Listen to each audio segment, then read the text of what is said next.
اور صرف یہ نہیں کہا کہ میں کام کروں گا، میں خدمت کروں گا، نہ، یہ تو ہر ایک کہتا ہے ہمیں منتخب کرو ہم کام کریں گے، ہمیں منتخب کرو ہم خدمت، یہ تو سارے کہتے ہیں۔ لیکن صدیق اکبر رضی اللہ تعالیٰ عنہ نے کام کر کے دکھایا۔ جب اس بچی کے آنکھوں سے آنسو نکل آئے، وہ یہ سمجھی پہلے تو ابو بکر صدیق رضی اللہ تعالیٰ عنہ کے کندھے پر خلافت کی ذمہ داری نہیں تھی، امامت کی ذمہ داری نہیں تھی، سیادت کی ذمہ داری نہیں تھی، مقتدی اور پیشوا منتخب نہیں کیے گئے تھے، تو ہمارے گھر آتے تھے اور ہمارے اس گھر میں وہ بکریوں کا دودھ دھو کر ہمیں دیتے تھے۔ تو اب تو یہ امیر منتخب ہو گئے، اب تو ان کی شان ہی نرالی ہوگی، تو میری بکریوں کا دودھ کون نکالے گا؟ اتنی بکریاں ہیں، میں تو نہیں نکال سکتی۔ جب اس کی آنکھوں میں آنسو دیکھے، پوچھا کیا ہے؟ فرمایا یہ فکر مجھے ستا رہی ہے۔ صدیق اکبر رضی اللہ تعالیٰ نے فرمایا پہلے تو میں عبادت سمجھ کر کرتا تھا، اب تو اللہ نے میری ڈیوٹی لگا دی ہے، اب تو اللہ نے میری ذمہ داری لگا دی، اب اگر نہیں کروں گا تو اللہ مجھ سے پوچھے گا، اب تو میں ضرور آؤں گا اور آپ کا یہ کام کروں گا، ضرور کروں گا۔ خدمت تو پہلے بھی کرتے تھے، سخاوت پہلے بھی کرتے تھے، لیکن حضرت عمر رضی اللہ تعالیٰ عنہ جب بیت المال سے آٹے کی بوری یہاں کندھے کے اوپر رکھ کر بھاگے ہیں، غریب بڑھیا کے روتے ہوئے بچوں کو ہنسانے کے لیے، ان کو کھانا کھلانے کے لیے، تو ساتھ دوسرے لوگ بھی تو تھے۔ حضرت مجھے دے دیں، حضرت مجھے دے دیں، ہوتا ہے نا، احترام ہوتا ہے، ادب ہوتا ہے، آپ مجھے دے دیں میں اٹھا لیتا ہوں، آپ ساتھ ساتھ چلیں، جہاں جانا چاہتے ہیں اس منزل کے اوپر پہنچا آئیں گے، حضرت مجھے دے دیں، حضرت مجھے دے دیں۔ حضرت نے کیا فرمایا؟ حضرت نے فرمایا نہیں، آپ کو اس لیے نہیں دوں گا کہ یہاں تو یہ بوری تم اٹھا لو گے، کل قیامت کے دن میری ذمہ داری کون اٹھائے گا؟ آخرت کے بارے میں تو اللہ تعالیٰ نے دنیا ہی کے اندر ہمیں بتا دیا ہے، وَلَا تَزِرُ وَازِرَةٌ وِزْرَ أُخْرَىٰ، وہاں کوئی ایک انسان بھی دوسرے کا بوجھ نہیں اٹھائے گا، ایک انسان بھی دوسرے کا بوجھ نہیں اٹھائے گا۔ تو فرمایا یہاں یہ بوری میں اٹھاؤں گا، میں دنیا میں سرخرو ہوں گا، آخرت میں کامیاب ہوں۔ خود ہی بوری اٹھائی، خود ہی گئے، خود ہی کھانا پکایا، خود ہی سرو کیا، دیا۔ حضرت اب تو اٹھ کے چلے جائیں، آپ کی ذمہ داری تو پوری ہو گئی۔ فرمایا نہیں ابھی نہیں پوری ہوئی، نہیں ابھی نہیں پوری ہوئی۔ فرمایا ابھی اس لیے پوری نہیں ہوئی کہ رات کو جب میں گشت کر رہا تھا تو بھوک سے ان بچوں کے رونے کی آواز میں نے سنی تھی، رونے کی آواز میں نے سنی تھی۔ اب میں نے ان کو کھانا بنا کے کھلا دیا ہے، اب میں چاہتا ہوں کہ یہ تھوڑی دیر کے بعد اٹھیں گے اور ایک دوسرے سے کھیلیں گے، میں ان کے ہنسنے کی آواز بھی سننا چاہتا ہوں، تاکہ کل قیامت کے دن اللہ پوچھیں گے کہ ان کے رونے کی آواز سنی تھی؟ تو میں اللہ تعالیٰ سے کہہ دوں گا اللہ تعالیٰ جی سنی تھی، ضرور سنی تھی، لیکن میں نے ان کو روتا ہوا چھوڑ نہیں دیا، بے سہارا نہیں چھوڑ دیا تھا، لاوارث نہیں چھوڑ دیا تھا، میں نے اپنی ذمہ داری پوری کر کے ان روتے ہوئے بچوں کو پھر ہنسایا بھی تھا، پھر کھلایا بھی تھا، پھر کھلایا بھی تھا۔ یہ ہے اصل میں امامت، یہ ہے اصل میں خلافت، یہ ہے اصل میں جس کو ہم کہتے ہیں سیاست۔ ان تمام خوبیوں کے مجموعے کو سیاست کہتے ہیں، اور منتخب کرنے والوں پر بڑی ذمہ داری۔ بس ہم یہ سمجھتے ہیں کہ الیکشن کے دن جائیں گے، اپنا نمبر دیکھیں گے، پرچی پہ مہر لگائیں گے، باکس میں داخل کر کے آ جائیں گے، بس ہماری یہ نہیں، یہ ذمہ داری اتنی ہوتی تو بڑا آسان ہوتا، اتنا ہوتا تو بڑا آسان ہوتا۔ ایک عالم نے بڑا پیارا جملہ لکھا، فرمایا موت اگر مرنے کا نام ہوتا صرف تو موت بڑی آسان ہوتی، لیکن موت کا سب سے زیادہ تلخ ترین پہلو یہ ہے کہ مرنا ہی نہیں، مرنے کے بعد جی کر اٹھنا بھی ہے، اللہ کے سامنے پیش بھی ہونا ہے، حساب بھی دینا ہے، جزا سزا کا سارا نظام بھی قائم ہونا ہے۔ اگر موت سے اتنا ہوتی کہ چلو انسان مر کے مٹی ہو جاتا، کوئی پوچھ نہیں، فرمایا نہیں ایسا نہیں، اس کا سخت ترین پہلو یہ ہے کہ مرنے کے بعد کی زندگی ہے۔ بالکل اسی طرح اگر پرچی کا صرف اتنا کام ہوتا تو یہ کام تو بڑا آسان ہوتا، لیکن یہ کام اتنا آسان نہیں ہے۔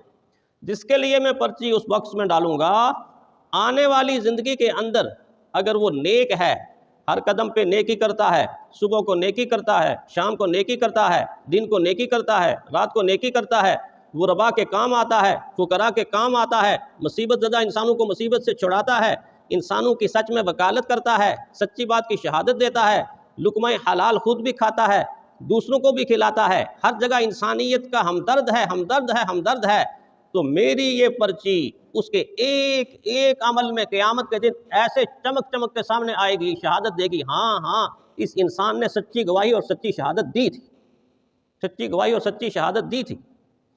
اور اگر میں نے پرچی کا غلط انتخاب کر لیا اور میری اس پرچی کے اوپر آنے والا وہ زمینوں کو ہڑپ کرتا ہے، زمینوں پہ قبضے کرتا ہے اور مظلوموں پر ظلم کرتا ہے، غریبوں کا لقمہ چھینتا ہے، انسانوں کو تنگ کرتا ہے، لوگوں کے درمیان نفرتیں پیدا کرتا ہے، عبادت اس کے زندگی کے اندر نہیں، شجاعت اس کی زندگی کے اندر نہیں، امانت اس کی زندگی کے اندر نہیں، دیانت کا اس کو کوئی پتہ نہیں، فہم و فراست اس کو ہے ہی نہیں، عقل سے لحاظ سے وہ پیدل ہے، ساری کی ساری جتنی حماقتیں کرے گا، جتنی حماقتیں کرے گا، قیامت کے دن میری اور آپ کی پرچی سامنے آ جائے گی، یہ ہے وہ کہ جس نے اس کو طاقت دی تھی یہ منتخب ہو کے، جتنا ظلم اس نے کیا ہے اتنا ظلم میرے اور آپ کے کھاتے میں بھی آئے، میرے اور آپ کے کھاتے میں بھی آئے۔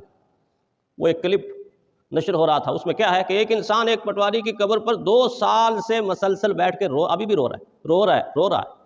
تو اس سے صحافی نے پوچھا کیوں رو رہے ہو؟ تو وہ کہہ رہا ہے اس لیے رو رہا ہوں کہ اس نے میری نسل کو تباہ کر دیا، میرے اثاثے کو تباہ کر دیا، میری بربادی کا ذمہ دار یہ ہے، اس نے بڑی بڑی کوٹھیاں بنائی ہیں رشوت لے کے، اور مجھے نہیں رلایا، اس نے سینکڑوں بوڑھوں کو رلایا۔ میں دیکھتا تھا کہ جب بوڑھا انسان 80 سال کا 70 سال کا اس کے آفس میں آتا تھا تو ایسا لگتا تھا کہ موسیٰ علیہ السلام کے زمانے کا فرعون چھوٹا ہے، یہ اس سے بھی بڑا ہے، اتنا بڑا فرعون تھا۔ آج 5 فٹ کے اندر یہ دفن ہے، میں اس کو پکار کے کہتا ہوں نکلو باہر، نکلو باہر، نکلو باہر، ذرا بتاؤ تو صحیح تمہاری کوٹھیاں، تمہارے بنگلے، تمہاری جائیداد، تمہارے اثاثے، جن لوگوں کو تو نے ستایا تھا، آج جواب دو، ہمیں جواب دو۔ اور مسلسل بد دعائیں کر رہا ہے اس کی قبر کا، اللہ اس پر لعنت کرے، معاذ اللہ اس کی نسلوں کو تباہ کرے۔ ظاہر ہے جب ایک انسان کا دل دکھایا ہوا ہو، ایک انسان کا سارے اثاثے ختم ہو گئے ہوں، اور وہ انسان گلی گلی رول رہا ہو، تو اس کے زبان سے کیا نکلے گا؟ دعائیں نکلیں گی، بددعائیں نکلیں گی نا۔ تو مسلسل اس کو بددعائیں دے رہا ہے۔ اب جب اس کو بددعائیں دے رہا ہے تو جن لوگوں کو ہم منتخب کرتے ہیں، جن کی وجہ سے ایسے لوگ پھر منتخب ہو کے، جن کو ہم منتخب کرتے ہیں نا، آگے انہوں نے بھی کچھ لوگوں کا انتخاب کرنا ہے، انہوں نے بھی کچھ لوگوں کو بھرتی کرنا ہے۔ یا دیکھیں کہ میرٹ ہے کہ نہیں۔ اگر میرٹ دیکھا تو میں بھی کامیاب، آپ بھی کامیاب، وہ بھی کامیاب۔ اگر میرٹ نہیں دیکھا، اس طرح کے وحشیوں کو اور درندوں کو لا کے سیٹوں پر بٹھا دیا تو جتنا ظلم وہ انسانیت پر کریں گے، خود تو مجرم ہوں گے، اللہ کے عذاب کا گویا کہ ایک عکس ہوں گے، لیکن انتخاب کرنے والا بھی ہوگا اور ہم منتخب کرنے والے بھی۔ یہ پرچی چھوٹی سی یہیں ختم نہیں ہوتی، یہ آگے چلتی ہے، اس کے اثرات آتے ہیں۔ کیا ایسے کو تو نہیں منتخب کیا کہ جو ایک دفعہ مجھے اور آپ کو چہرہ دکھا کے پھر بستیوں سے ایسا غائب ہو جائے کہ یہ ہماری بستی کی کوئی مخلوق ہی نہیں تھی۔ وہ کشمیر کے جنگلات ہیں نا، کشمیر کے جنگلات کے اندر ایک پرندہ آتا ہے، یہاں بھی کبھی بولنے میں آپ کو سنتا ہوگا۔ وہ کیا آواز لگاتا ہے؟ اس کی آواز ہوتی ہے ککو، اس طرح بولتا ہے ککو، بڑی پیاری آواز۔ لیکن وہ ایک زمانہ آتا ہے، جب بہار آتی ہے نا، آتا ہے، اس کے بعد سارا سال وہ پرندہ نظر نہیں آتا۔ 1 مہینہ 1.5 مہینہ بولے گا، سارا سال۔ ایسا نہیں ہونا چاہیے رہبر کہ چند دن تو چہرہ دکھائے اور ووٹ کے زمانے میں ککو ککو ککو، اور جب ووٹ لیا جائے تو پھر چپو چپو چپو، پھر 5 سال تک مجھے اور آپ کو نظر نہ آئے۔ ایسا ہو کہ جو آپ کا ہمدرد ہو، میرا ہمدرد ہو، خوشی ہے تو وہ موجود، غمی ہے تو وہ موجود، تنگی ہے تو وہ موجود، تکلیف ہے تو وہ موجود۔ ایسا مسائل کا حل کرنے فہم و فراست بھی تو ہو نا، عقل و دانش بھی تو ہو نا۔ ہماری عقل و دانش کتنی ہے؟ ابھی ماضی کے اندر ایک وزیر صاحب کا بڑا عجیب بیان آیا، اور وہ بیان یہ ہے کہ ایک آدمی نے پوچھا بھائی ڈالر مہنگا ہو گیا ہے، تو بڑی عجیب بات فرمائی، ارشاد فرمائی، بلکہ کہنے لگے ڈالر مہنگا ہونے سے پاکستان کو فائدہ ہے، پاکستان کو کیا نقصان ہے؟ اس کا سوال جواب سن کے حیران ہو گئے لوگ کہ یہ کیا کہہ رہا ہے۔ تو آگے سے فرمایا کہ ڈالر اگر مہنگا ہو گیا تو پاکستان کو فائدہ ہے، فائدہ یہ ہے کہ ہم 1 ڈالر دیں گے تو 200 روپے ہمیں ملیں گے۔ 1 ڈالر دیں گے تو 200 روپے ہمیں ملیں گے، تو ہم فائدے میں رہے یا نقصان میں رہے؟ آپ اندازہ کریں اس بات کا کہ کوئی معمولی منصب نہیں ہے، وزارت کا منصب کوئی معمولی منصب تو نہیں ہے، لیکن اتنے بڑے منصب کے اوپر جا کر بھی ایک انسان کو اتنا معلوم نہیں کہ ہم نے جب ڈالر لینا ہے تو 200 روپے دینے پڑیں گے تو 1 ڈالر ملے گا۔ وہ اس کا الٹ بتاتا ہے قوم کو کہ ہمیں تو فائدہ ہے ڈالر، ہم 1 دیں گے تو 200 روپے ملیں گے، تو 200 روپے میں ہماری چیز بک رہی ہے۔ تو فہم و فراست بھی تو ہو نا، عقل بھی تو ہو نا۔ ایسا نہ ہو کہ وہ بچے جا کے کہیں دادی اماں بکری نے ہنڈیا میں سر ڈالا اور پھنس گئی، تو بچے یہ سمجھتے تھے دانش مند ہوں گی، دادی اماں چونکہ تجربہ زیادہ ہے، تو آگے سے فرمایا بچوں اس میں کیا مشکل ہے، جاؤ جا کے بکری کا گلا کاٹ دو۔ تو بچے اٹھے، انہوں نے بکری کا گلا کاٹ دیا، اور گلا کاٹنے کے بعد سر وہیں ہنڈیا کے اندر پڑا ہوا۔ تو پھر فرمایا، پھر عرض کہ دادی اماں وہ تو ہنڈیا کے اندر سر پڑا ہوا ہے، وہ تو نکلا ہی نہیں۔ تو آگے سے دادی اماں کہتی ہیں بیٹا یہ کیا مشکل ہے، ہنڈیا ہی توڑ دو۔ پہلے بکری کا سر کٹوایا اور پھر ہنڈیا ہی توڑوا دی، دونوں طرح سے نقصان کیا۔ تو جس کو ہم منتخب کر رہے ہیں اس کی یہ اوپر والی منزل کہیں خالی تو نہیں ہے، فہم ہے، فراست ہے، فقاہت ہے، سمجھداری ہے، دانائی ہے۔ کیا ہم ان چیزوں کو دیکھتے ہیں؟ یہ نہیں۔ ہم عام طور پہ پبلک کیا دیکھتی؟ وہ جو دیکھتی ہے برا ہی دیکھتی۔ کوئی تھوڑی سی ہمیں پیشکش کر دے اس پیشکش کے اوپر اپنا ضمیر بیچ دیتے ہیں۔ کسی نے لکھا کہ 5000 کا نوٹ لے کر یا امت ووٹ بیچ دیتی ہے، ووٹ نہیں بیچتی، ضمیر بیچتی ہے، اور پھر بیچنے کے بعد مسجد کے اندر جا کے کہتے ہیں اللہ تعالیٰ عمر جیسا حکمران دے دے، اللہ تعالیٰ عمر جیسا حکمران دے دے۔ تو حضور نے تو فرمایا اعمالکم اموالکم، جس طرح تم کرو گے اس طرح تمہارے حکمران بھی آئیں گے۔ تو تم نے کیا ہے؟ جب تم نے ضمیر بیچا ہے، ہم نے ضمیر بیچا ہے، ہم نے ایمان بیچا ہے، ہم نے عقیدہ بیچا ہے، ہم نے یہ چیز تھوڑی سی پونجی پر بیچ دی ہے، تو پھر ہمارا مقتدا اور پیشوا اسی طرح کا ہوگا کہ جس طرح وہ خریدار ہوگا، خوبدار نہیں ہوگا۔ وہ خریدار ہوگا، وفادار نہیں ہوگا۔ وہ خریدار ہوگا، اس امت کا پہرے دار نہیں ہوگا۔ وہ خریدار ہوگا، اس امت کا چوکیدار نہیں ہوگا۔